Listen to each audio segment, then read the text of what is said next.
May I come in, sir? Please come. Good morning, sir. Good morning. Sir. Please sit. Good morning.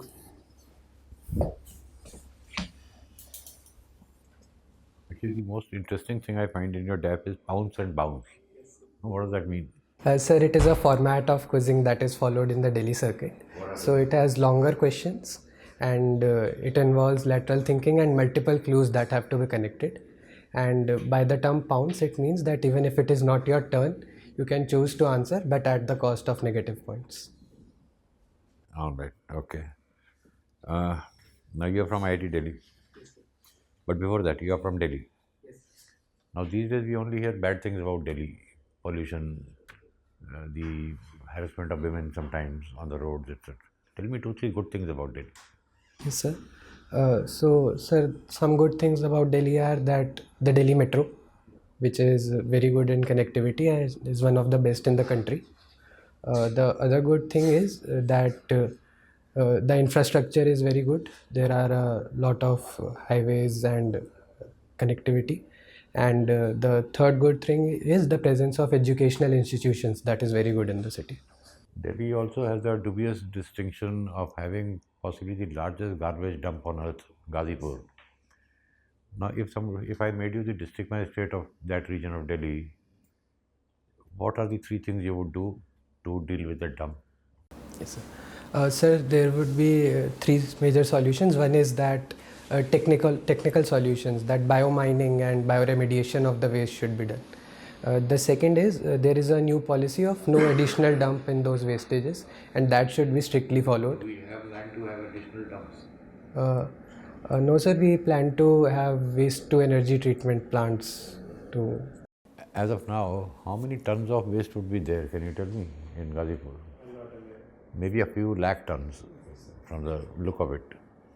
Is there a ready-made solution? Sir, there is not a ready-made solution because there is the waste there is the legacy waste which is not segregated. So we need to have multiple procedures and there is no ready-made solution for it, sir. Why do you think successive governments allowed it to happen? Sir, I think the issue was not recognized before it was too late, and there is a generic idea of not in my backyard, and that has meant that whenever there were talks about creating a new dump or changing the locations, there were protests. So that is why there was hesitation in taking action. Delhi also, till this new government came into power, till the Aam Aadmi Party government, there were constant issues between the Lieutenant Governor and the elected government, correct?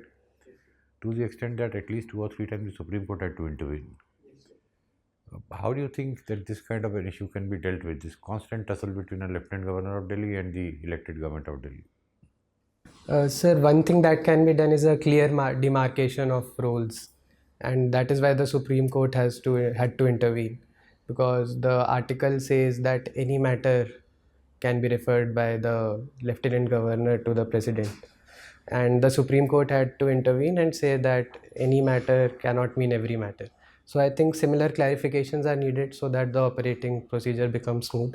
And I think when there are governments of the same party in both center and state, it is a good opportunity to iron out those issues.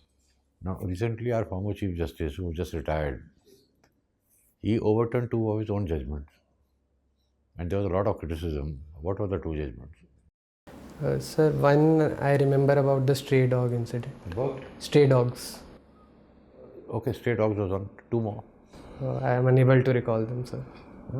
I am not able to recall those judgments, sir. Okay, I'll leave it at that. My next question would be my last question, in fact. Now you're from an IIT. Yes, And to get through into IIT, you have to pass all kinds of exams. What do you call that? NEET. JEE, sir, Joint JEE, Entrance Joint Examination. Entrance. But if I go to study in MIT or Stanford or something, there's nothing so rigorous. So if I can go there without having to go through the entire JEE thing, why can't we change our entry process into IITs? Sir, there are multiple issues. One is that the population of USA is much less than ours, and there are a lot more students who are seeking admission. The second is US universities follow a application based model, but such a model would not be feasible because there is not enough equity in terms of opportunities in India. So there has to be a fair platform, and examinations give that platform. My just connected question, and we'll move on. Equity over merit or merit over equity?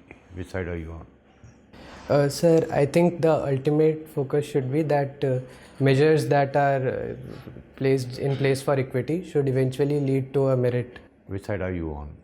I just want yes or no. Merit over equity or equity over Sir, merit? I'm on the side of equity. Fair enough, sir. Akshit, if I understand correctly, you both your parents are medical professionals, Yes, sir. and why didn't you follow your parents? I mean, you chose to be an engineer. Sir, this is because I was very interested in mathematics as a subject when I was in school, and I chose to study mathematics in 11th and 12th. So, were they at the Rohtak Medical College? Yes, sir.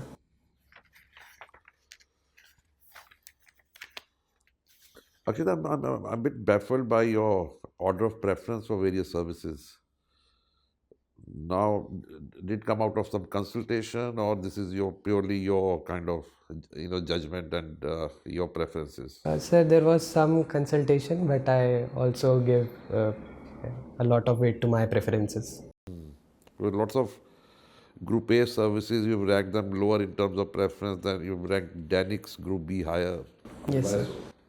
Sir, Is that it comes. something administrative service? No, sir, that comes from why I wanted to become a civil servant in the first place. So, when I was looking for my career options in my third year, I realized that my parents are very satisfied with their jobs because it has direct interaction with people and their impact is directly visible. So, an administrative role in the NICS was exciting for me, sir. Okay. You know, artificial intelligence is still, something of a, people don't really understand in terms of, long-term consequences. Some people see it from the very narrow context of, loss of jobs. Others would say, no, it's a game changer in terms of technology, and you see a lot of IT companies, putting huge emphasis on, developing their AI portfolio. So, to someone who doesn't have an engineering background, how would you kind of describe AI to him and make things simpler for him to understand, and also in terms of pros and cons of AI? So, sir, so AI is not going to replace jobs. It is going to have a replacement effect. That in the short term, entry level jobs will be replaced by AI, but it will also create new jobs, and it is already doing that. We have prompt engineers, AI developers, and as for its pros, uh, the future would be shaped by AI. It will help tasks become more convenient, and it will also focus on the computational part, and it can also help in various avenues, like it can simplify database governance, it can help in planning, research and development. As for its cons, the main con is that AI does not have feelings, and it is based on decisions based on data and ones and zeros, which is perhaps not the right thing. And as a public servant, what are those, some areas where you think AI could really be of great help to those who are, dealing with public services? Some particular sectors of governance, or if you're a district administrator, what are those specific sectors where AI could really, make things more efficient and more effective for you? Yes, sir. Sir, so AI has great applications in health and education. So in health, the current problem we face is of that the diagnostic system is not very good, especially when we move out of tier 1, tier 2 cities. So what AI tools can do is they can analyze simple reports, and from that they can give an inclination about which particular test should be done, and it will make the diagnostic process very simple. And in terms of education, AI is a great tool for knowledge collection and sharing, and it can also help in ensuring that where we have a shortage of teachers, we can help use AI based support to fill that gap. Okay, my last question. You come from one of India's flagship institutions, and on the other hand, you also see, lots of mushrooming of engineering colleges. You see, you know, states which would have had 1 or 2 engineering colleges say 30 years back. Now there's probably an engineering college every 5 kilometers, every 10 kilometers. So in terms of number of engineers, we always take great pride, that, India produces the largest number of engineers. On the other hand, when you move up the technology ladder, it's felt that we don't have people with the necessary skills. So how do you see that? You're producing large number of, more and more number of engineers. There were even some reports that probably for the first time, the percentage of people from IITs who couldn't find jobs was kind of alarming. So how do you kind of look at that situation? Sir, I believe that number of engineering colleges is not the problem, but maintaining quality in those colleges and employability of the graduates from those colleges is essential. And currently the curriculum is focused on academics. It has not been revised for a long time. And I think there should be more focus on competitive coding and ensuring that people are good at programming, because that is the sector that will have most jobs. So I think there is a change for a need of focus, but the growth in number of colleges is a good sign, because the population and aspiring engineering candidates is also increasing every year. Why the US still remains the most preferred destination for people coming out of IITs for higher studies, or probably for building a career? Sir, for higher studies, it is because they have a very good research ecosystem, and there are multiple colleges and there are good networks and labs to work in. So for a person who wants to go into research, it is a very good place. And for job seeking, several top level companies and their very crucial departments like Google's DeepMind, which is working on cutting edge technology, they only hire from US universities like MIT, Stanford. So that is why it is so lucrative for graduates to go there. So you would say that there's more value in doing your MTech from a university in the US than from one of our IITs? Sir, currently I feel that in terms of value, it gives more opportunity. The quality of teaching is still very good in IITs, but in terms of academia industry linkages, the US universities are ahead of us.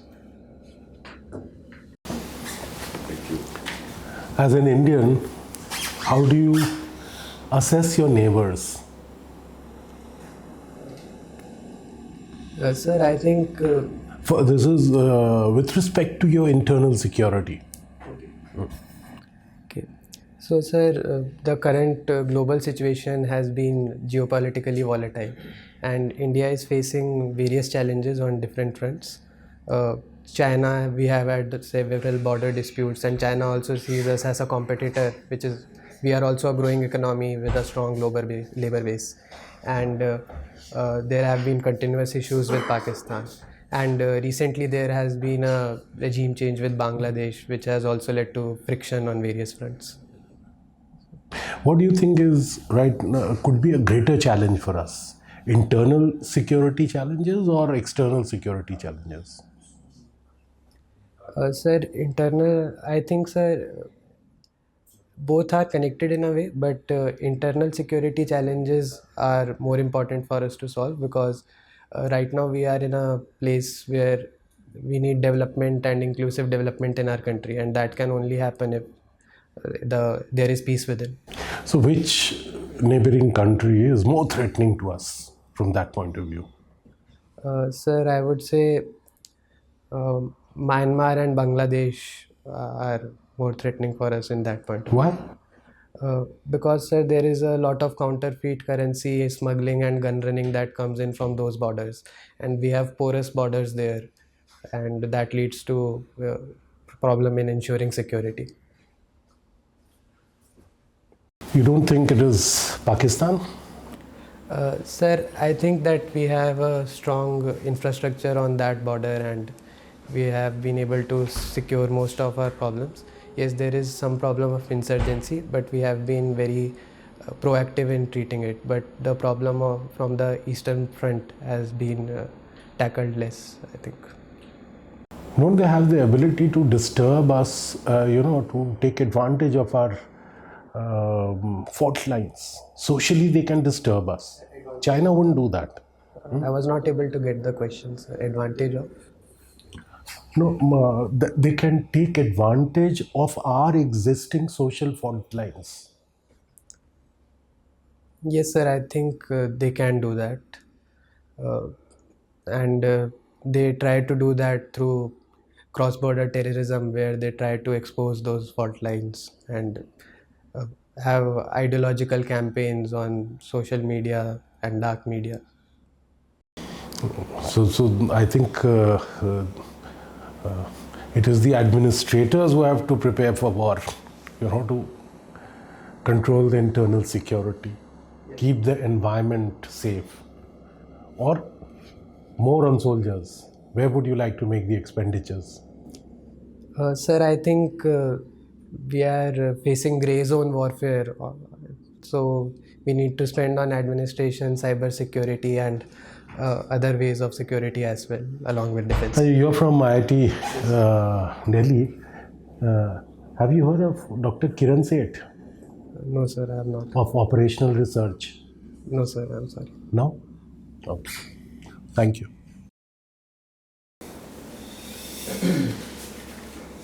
Akshay. Yes, sir. Recently, one country has banned use of social media for the younger kids less than 16 years. So, which was the country? It was Australia, sir. And what was the reason for this?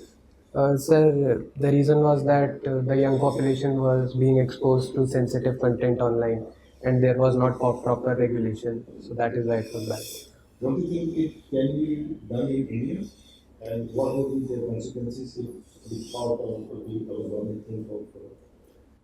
Sir, I believe that India should not opt for a blanket ban, but increased regulation, because how we can do it is by talking to social media providers that their safe harbor protection will only be maintained if they have increased regulation, increased number of moderators, and regular auditing of those moderating policies.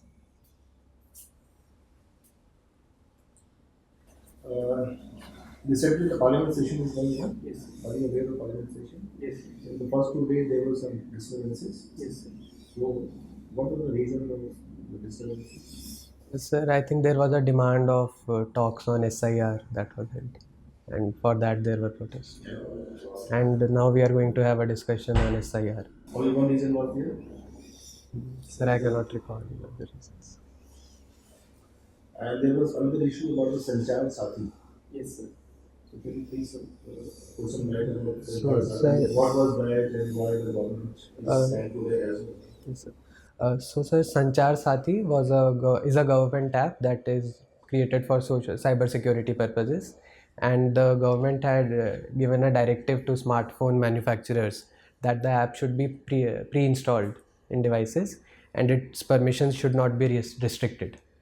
And there was a outcry that maybe it is not about cyber security and it might lead to surveillance. That was the allegation.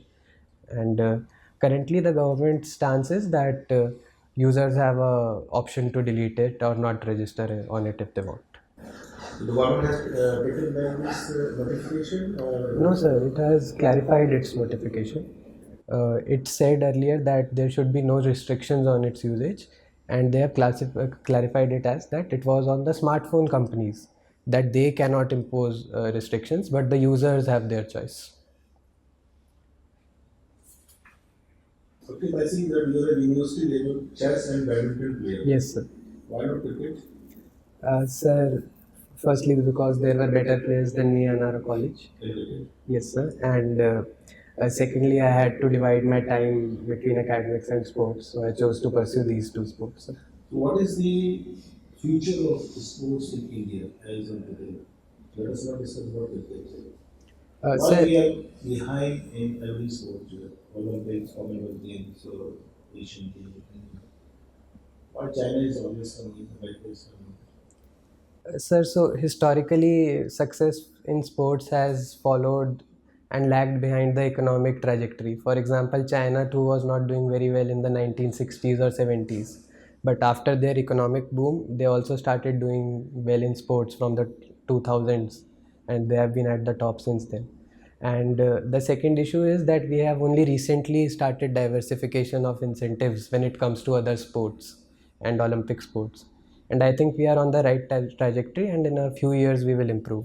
So can you tell us some of the government of India policies or Yes, sir. incentives which in the direction of promoting sports in India? Yes, sir. So there is the TOPS scheme, which is the targeting Olympic podium schemes, and athletes who are doing well on the global stage are supported under this scheme, and they are given support, international training, international coaches, and the best facilities to train. There are also awards like Arjuna Award, Dronacharya Award for recognition of players and coaches. And lastly, we are also trying to host multi-sport events now, like the Commonwealth Games that will now be held in Ahmedabad in 2030, and we are also bidding for the Olympics. Which year? 2036. No, Olympic. 2036. 36. Okay. All right, Akshit, give us 1 minute. I'll call you back. In just a minute. May I come in, sir? Please come.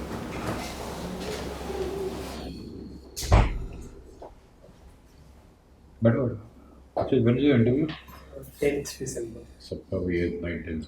Okay. You don't have much time. You're very good, number one. What I found good was that you speak very well. You're very poised. Overall, you've given pretty good answers. And you stick to an opinion if you form one. There's a lot of positives. Present personality. You'll do well, but I think you can do better. One thing I noticed was that have you gone by what other people have told you? One is done it, obviously. Second, why aren't your hand moving? Who told you? So I was instructed by some in the last interview. Correct? Somebody told you. Should I move? Somebody told you, right? Yes, sir. I could see that. Yes, sir. Now your upper body is moving everywhere. Your hands are not moving. It seems that the upper body is fine, the lower body is paralyzed. Okay, sir. If I did that to you, how would you feel? You would think something wrong with me. Yes, sir. Correct? Correct. And you wanted to move your hands. Your thumbs were moving all the while. Yes, sir. What I want you to do is be a bit more rational. If I tell you don't move your head, will you stop moving your head? Yes, So then, be a bit more rational. I mean, your hands are hardly my concern. Yeah. I mean, as long as you're not waving them around, okay, sir. they're hardly my concern. What will happen? Will I give you one extra mark if your hand don't move? If I were there in UPSC now, I would have cut 1 mark. Simply because you are doing it artificially. So don't. I mean, the more natural, it's a natural, formal but natural discussion. Like when we've had meetings with our bosses, maybe the Affairs Minister or the Prime Minister or my Chief Minister, do you think we should sit like this? So that, correct? Danix, I have nothing much to say, but I think the question might arise in the interview because by choosing a Group B service, you're losing 15 years of seniority in one group. And who told you that there will be a lot of public interaction? Only SDM. But there are so many equivalent posts. You'll be sitting in the Delhi Secretariat of Bakhi Mara. Correct? No. There's so many equivalent posts at that level in the Secretariat. You'll be doing nothing. But the point is not that you have filled it. Better be prepared if a question is asked. So was my answer satisfactory to that question? I can challenge it here. Well, I would have never done it. So it's difficult for me to buy that. Public interaction. It's difficult for me to buy that. SDM is only one post in a public interaction. Equivalent level with 1,000 posts in Secretariat. Better. And there's so many group A options available. Railways. The point is now that you have built it, थोड़ा इसको practice करो क्या बोलोगे? एक जगह I thought maybe either I misheard or you could have been a bit more clear. I was asking about admissions to US universities. You said something about the population. Yes, sir. So either I missed the point or you were not making sense. What was it? Sir, I was saying that the population in India is higher and there are more applicants. So what? So the screening process in US universities is very complicated. They have to give I a lot could of not time. really establish a very clear connection with what you were saying. But anyway, I mean, you're very, very good. But थोड़ा सा अगर नजर हो जाए, you will actually gain marks, not lose. Yes, sir. Done? Anything you want to ask? Yes, sir. Should I be more loud, sir? I think. Then see, please measure the distance. जब वहाँ जाओगे, बीच में एक बार मैं टोकने वाला था कि can you be a bit loud, तो the moment you enter the UPSC just measure the distance and You know, your articulation, your body movement, you never appear as restrained, like you felt on the hand. Yes, sir. So as long as you could be heard properly, it's okay. But just if somebody has advised you to be restrained if you also they speak and all that. So as you rightly said, be on natural side. Okay. Come across as a relaxed. और अगर किसी को calm. जोर से सुनना होगा तो we will request you. Okay. Be a bit louder, but you can also measure the distance mentally and anything else. No, sir. I think you'll do well. Thank you. All the best. Best wishes. Best wishes. Thank you so much. Yes.